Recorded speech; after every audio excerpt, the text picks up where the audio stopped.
lupa diklik subscribe dan like-nya ya teman-teman. Terima kasih. Kenalkan diri, nama saya Nendi dari HPI atau Himpunan Pariwisata Indonesia yang akan menyampaikan sedikit sejarahnya ya Kota Bandung ini. Dan di depan kita ada Kang Ari yang akan membawa kita ke jalan yang benar tentunya ya, nggak akan tersesat. Dan beliau itu dari Dinas Perhubungan Kota Bandung. Selain ada dua instansi tadi, ada pemerintah Kota Bandung yang memang bekerja sama untuk mengadakan bus wisata bandros ini.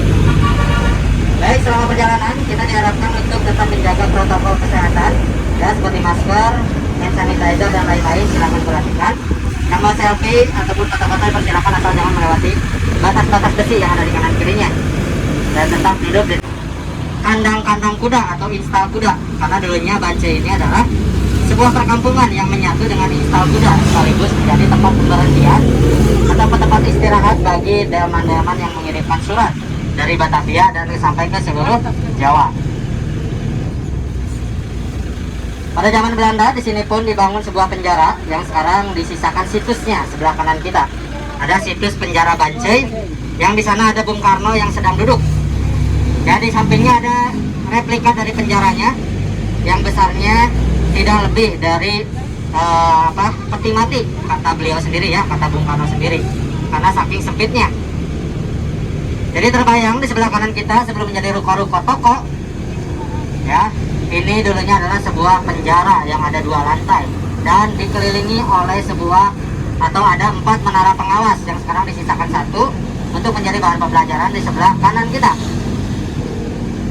Ya, ini menjadi tanda bahwa memang di sini dulunya adalah sebuah penjara. Adapun di sebelah kanan kita ini ada Masjid Al-Intijaz yang awalnya sekilas seperti kelenteng ya. Namun memang itu sebuah masjid yang didirikan oleh keturunan Tionghoa yang mualaf. Sebelah kanan kita ini bisa kita lihat ada Sungai Cikapundung. Cikapundung itu diambil dari apa?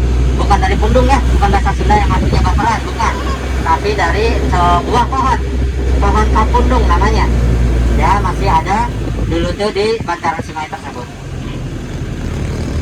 Baik, kita masuki Jalan Braga. Jalan Braga ini sangat spesial, menjadi primadona bagi para pelancong yang ingin foto-foto ya. Di sini, di bagian bawahnya juga kita bisa lihat ini tidak pakai aspal, tapi pakai batuan andesit yang didatangkan langsung dari Pegunungan Merapi.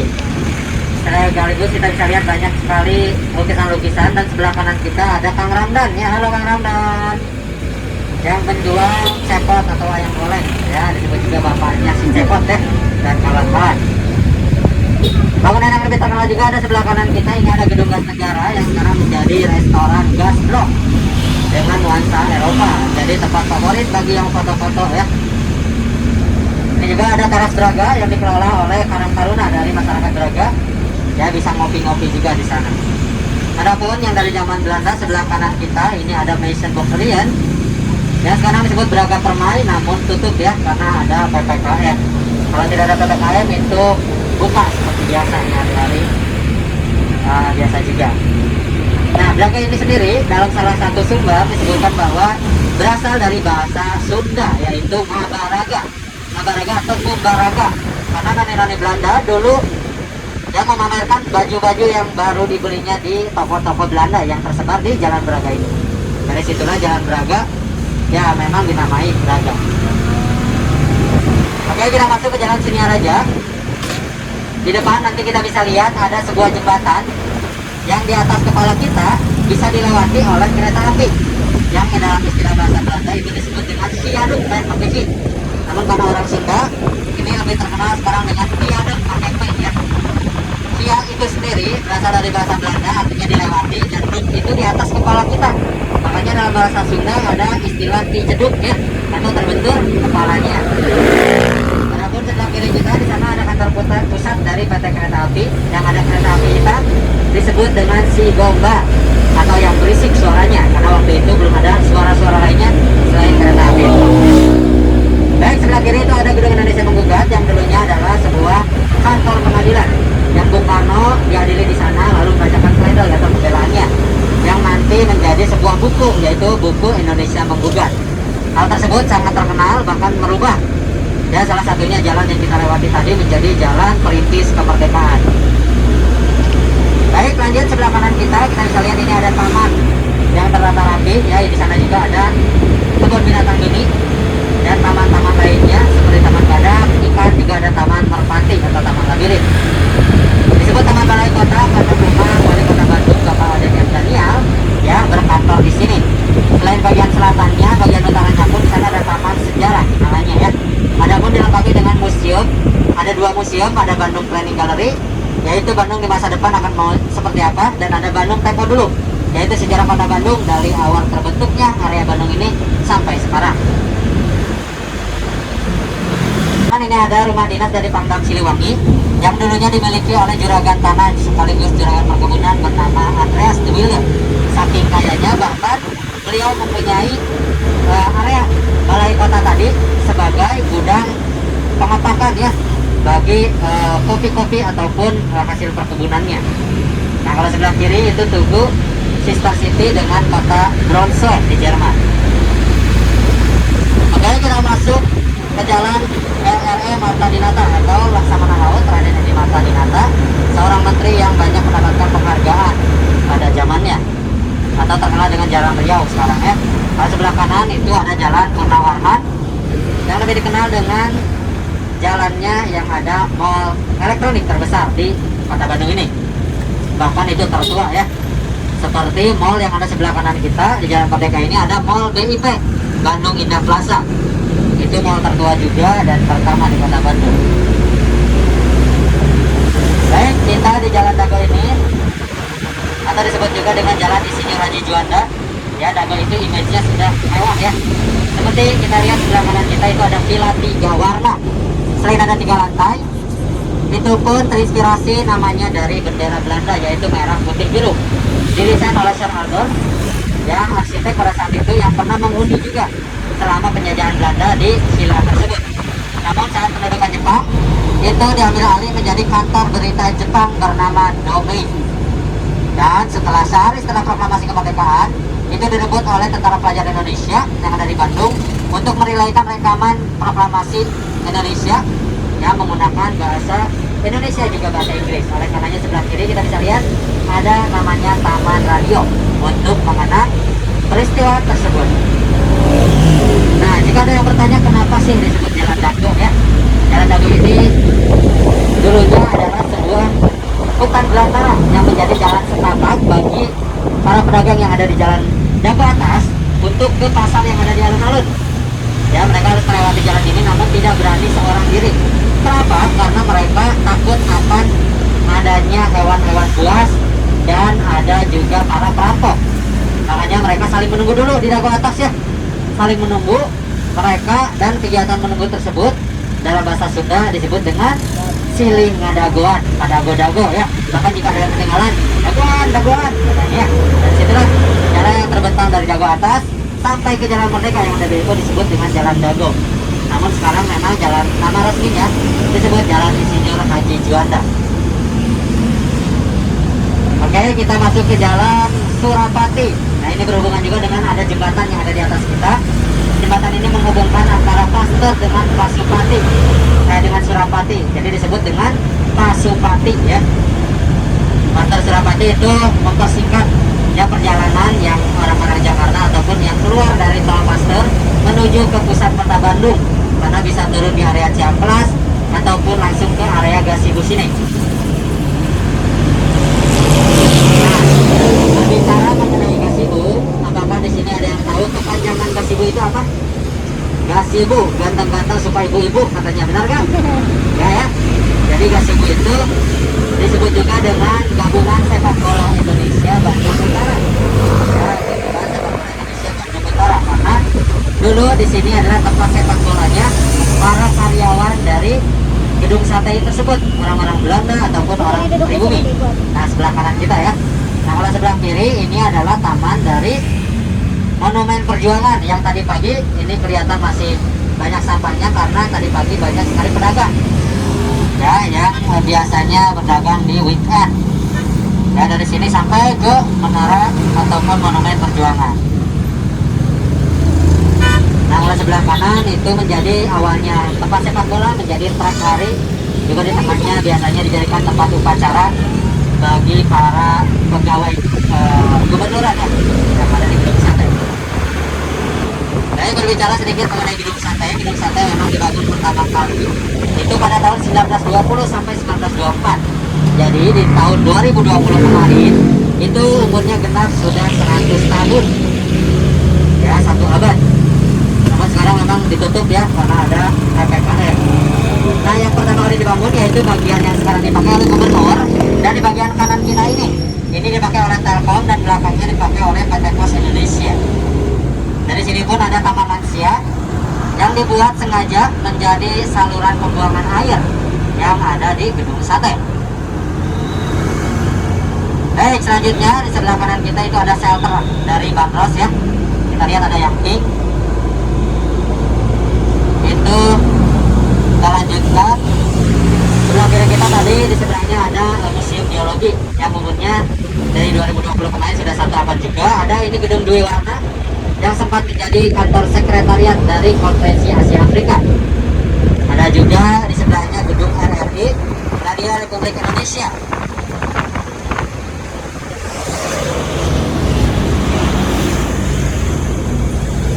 Nah, sekarang kita akan berbelok di sini. Kita bisa lihat sebelah kiri kita yang berpagar abu itu adalah area dari Masjid Pusdai, yang mana sekarang menempati masjid terbesar kedua setelah Masjid Alun-Alun Kota Bandung. Namun memang sebentar lagi mungkin akan terlewati oleh masjid yang ada di area Gede Bage yang bernama Masjid Al-Jabar ya. Itu kemungkinan menjadi masjid pertama yang nantinya terbesar di Kota Bandung, menggeser Masjid Alun-Alun Kota Bandung dan Masjid Pusdai ini. Nah, berbicara sekilas lagi mengenai RRI Kota Bandung. Jadi radio ini adalah radio pertama yang dimiliki oleh Indonesia. Namun begitu, ini radio yang ketiga yang pernah ada di Indonesia setelah radio Nirok yang dibangun oleh Belanda, dan ada radio Domei yang dibangun pada saat penjajahan Jepang. Jadi itu ada radio ketiga ya. Baik, kita akan istirahat sejenak ya, sekitar 15 menit di senter geologi ini. Silakan, tapi yang tadi naik di geologi bisa turun.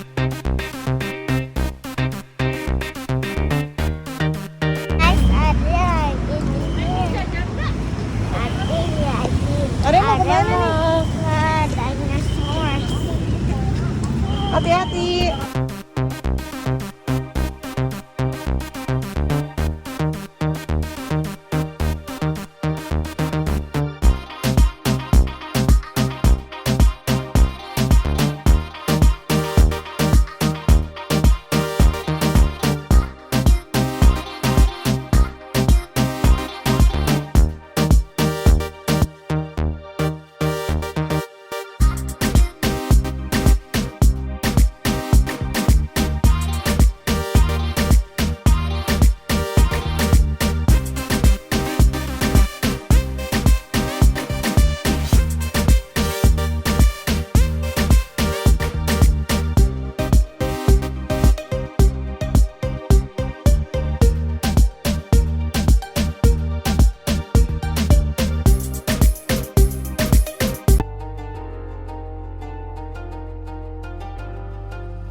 Geologi ada di alun-alun, juga ada di balkon.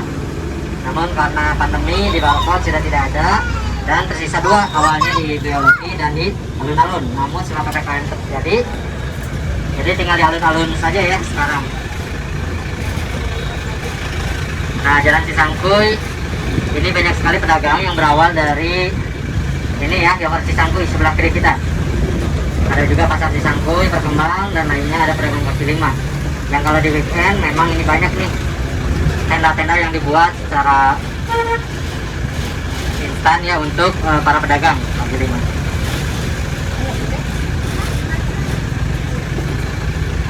Nah, di sini pun kalau pagi memang sering banyak juga yang menyewakan kuda ataupun delman yang bisa dinaiki satu keluarga.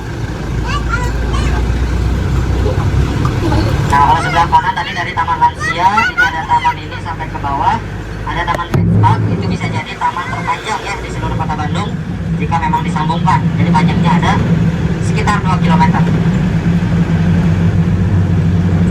Nah, kalau pagi di depan kita ini meskipun bukan hari weekend, itu sering ada pasar ya yang disebut dengan pasar Sogong atau shopping sambil cingogok katanya. Adapun yang tukang bajigur, bandrek dan minuman tradisional lainnya ada pun di sebelah kanannya. Kalau kita lihat sebelah kiri itu ada tulisan PT Pindad, itu adalah Taman Cibenying ya, yang lebih dikenal dengan Taman Robot karena ada 2 robot di sana dan ada 1 panser yang disumbangkan oleh PT Pindad. Sebelah sebelah kanan ini ada SMA Negeri 20 yang menempati bangunan dari zaman Belanda. Ini juga disebut dengan yang lebih dikenal dulunya SMA-nya Dilan sama Minea. Nah, ini ya Jalan Ciliwung, di sana ada Sekolah STM Negeri 1 atau SMK Negeri 2 sekarang yang pernah dijadikan tempat syuting FTV. Karena memang menempati bangunan dari zaman Belanda juga. Sebelah kanan kita ini ada Masjid Istiqomah yang dulu ini adalah sebuah taman yang disebut dengan Citarum Plain. Taman tersebut dulu ada sebuah tugu di sana yang disebut dengan Tugu Telekomunikasi. Tentunya itu atas keberhasilan pemerintah Hindia Belanda menyambungkan telepon dari Belanda sampai ke Bandung. Tentunya bukan dengan sistem satelit ataupun sinyal seperti sekarang, namun dulu dengan pemancar radio yang dibuat pemancarnya itu sangat besar di kaki Gunung Malabar, tepatnya di samping kantor Radio Nirom yang dibangun oleh Belanda. Jadi saking besarnya itu terbesar se Asia Tenggara karena lebarnya juga bisa sampai 2 km ya diameternya, karena menyambungkan gunung-gunung yang ada di sekitarnya, dan tingginya bisa sampai 500 meter. Dan itu berhasil menyambungkan telepon dari Belanda ke Bandung, dan pertama kali yang disebutkan dalam telepon tersebut yaitu Halo Bandung ya, makanya itu terkenal oleh para militer dengan area yang sudah dikuasainya pada saat itu. Nah, kalau kita lihat sebelah kanan itu ada Rumah Kentang ya, yang dulu terkenal dengan keselamannya ya, angker, karena dibangun pada tahun 1908 juga. Namun sekarang tidak terlalu ya, tidak terlalu. Rumah Kentangnya yang itu, kalau ini rumah hancur ya, bukan rumah hantu ya. Karena rumah hancur. Nah, ini dulunya Rumah Kentang sebelah kanan, tapi karena sudah dijadikan restoran menjadi lebih mewah. Nah, kalau di depan sebelah kanan itu ada lapangan Saparua ya, tempat olahraga seperti gazebo juga, namun ini terdapat gedungnya ya, gedung Saparua atau gornya, gor Saparua, gelanggang olahraga. Kalau sebelah kiri ini banyak alutsista dari TNI Angkatan Darat yang memang itu dulunya di sini adalah tempat pameran tahunan. Ini adalah penjualan tiketnya yang dinamakan Yarbos ya, sempat terkenal saat itu, bahkan Charlie Chaplin juga sempat datang ke pameran tersebut. Nah, sebelah kanan ada Taman Maluku ya, di sana juga banyak sekali tempat bermain untuk anak-anak, malahan ada 2 spot. Dan di sini juga ada Jalan Seram, itu pun diambil dari nama pulau ya, ada nama Pulau Seram, Maluku dan Saparua yang kalau lihat peta Indonesia itu berjejer. Baik, kita lanjut. Di sebelah kiri kita bisa lihat gedung ini juga dari zaman Belanda, disebut dengan Gedung Sabau ya, karena banyak jendelanya bisa disebut dengan gedung jendela. Nah, ini kenapa disebut Gedung Sabau? Karena dibangun di atas tanah seukuran sabau atau 1 hektar. Nah, ini ada Jalan Kalimantan ya. Kalau sebelah kiri kita ini ada Jalan Belitung. Di sana ada SMA Negeri 3 dan 5. Kalau sebelah kanan ini ada Taman Lalu Lintas ya, favoritnya adik-adik, namun sayang sekali sekarang lagi ditutup.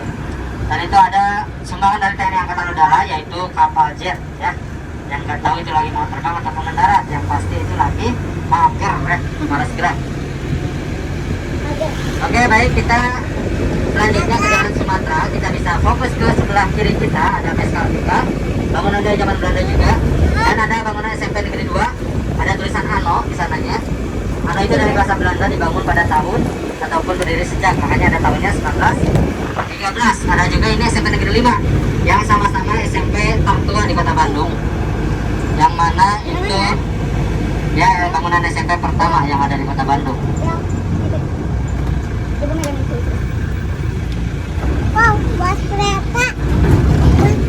Baik, di Jalan Sumatera ini Ada juga toko-toko dari produk Indonesia yang dibanggakan dan bisa masuk ke Hello. pasar ekspor. Seperti sebelah kanan kita ada Eiger. Ada juga sebelah kiri ini ada Gojek ya.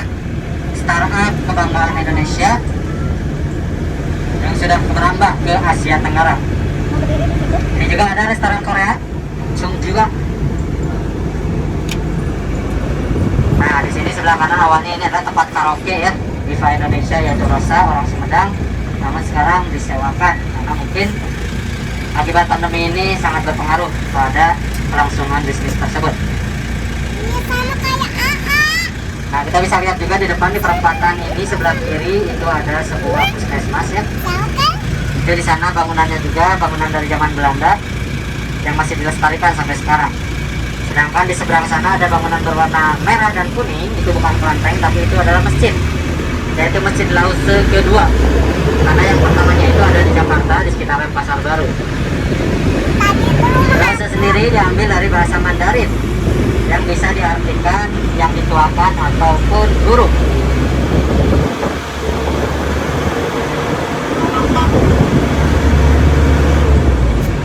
Nah, sekarang kita masuk ke Jalan Tamblong.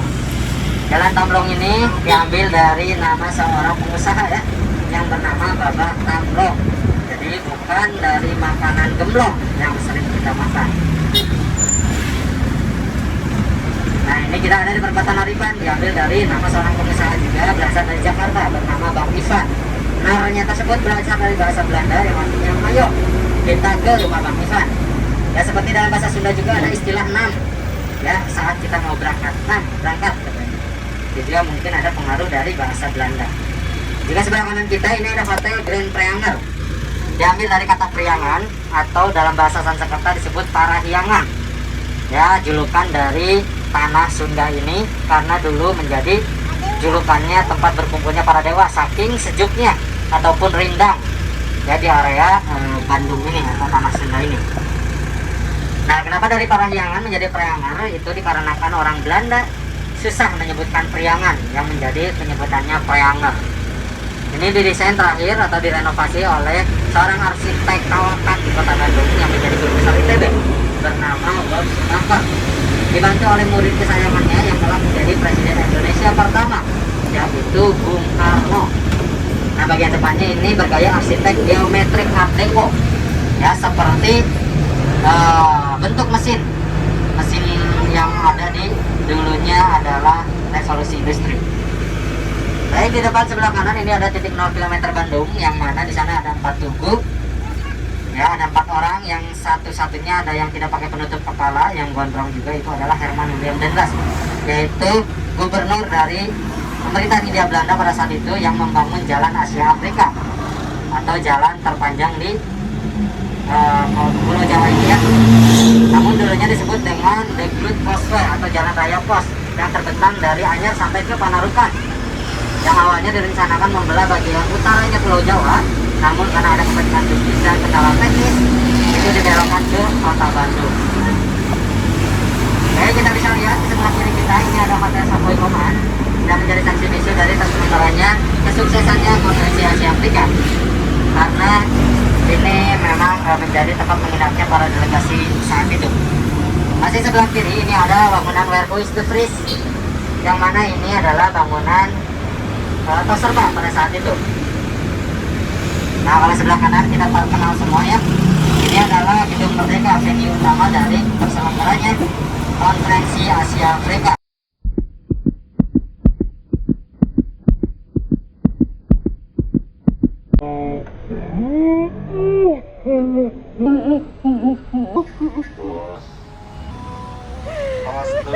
Halo cantik.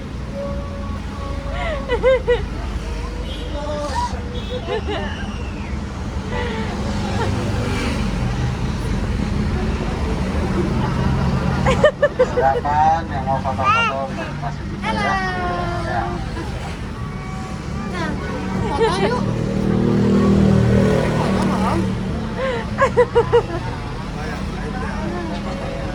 Itu.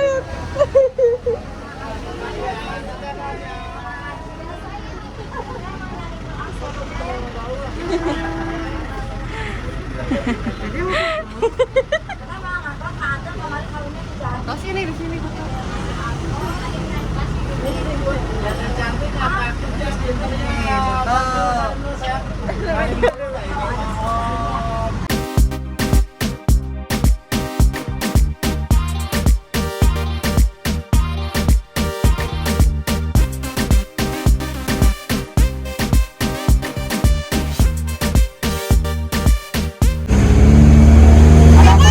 Alun-alun yang sangat fantastik.